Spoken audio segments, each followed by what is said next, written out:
The Canadian energy sector has the highest environmental safety and human rights standards of any oil and gas producer in the world. If we were to apply existing Canadian standards for oil and gas production to the rest of the world's producers, as it is right now, we would reduce the emissions by 23% or 100 million. We came down here originally to get some food because there's like a pop-up behind us, and we were enjoying our buns when we heard a bunch of commotion just to our left. They're all pro-pipeline, so I went over there with my speaker to try and disrupt them a little bit, and I turned on some like pretty loud music. Some like death metal music. Yeah, some music I used to listen to when I was a kid, and like I was like, oh, this is loud, you know. So I'm gonna go disrupt them, and I went into the crowd and I did that. There's no treaty here in BC. It's one of the only uncontended pieces of land on Earth. We're in a very special territory because we haven't unceded ourselves. We haven't signed a treaty. We haven't given away our lands in any way to the Queen or to anybody who claims them. So currently, because of that land claims process, I believe that there shouldn't be an ability for one like so-called tribe by Canada to be able to decide whether or not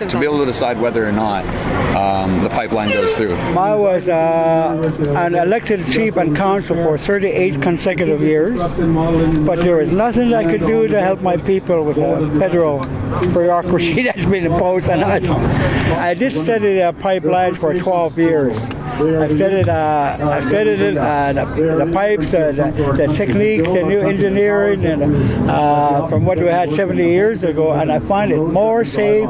Like I wasn't for it before, but after 12 years, I said, my God, this is the best one. This is the best opportunity we have, and the cleanest and safest. Project Reconciliation is an Indigenous-led group that wants to buy 51% of the Trans Mountain Pipeline.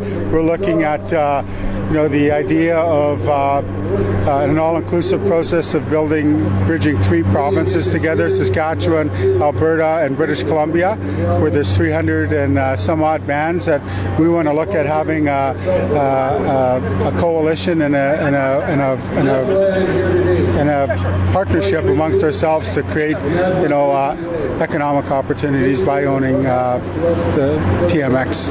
We're not asking for a handout. We're asking for, a business relationship where First Nations, can be managing, one of the major resources in this country, which is oil and gas, and make sure that it gets to the market, that we're a part of creating jobs, that we're a part of, creating a better quality of life for all of our families.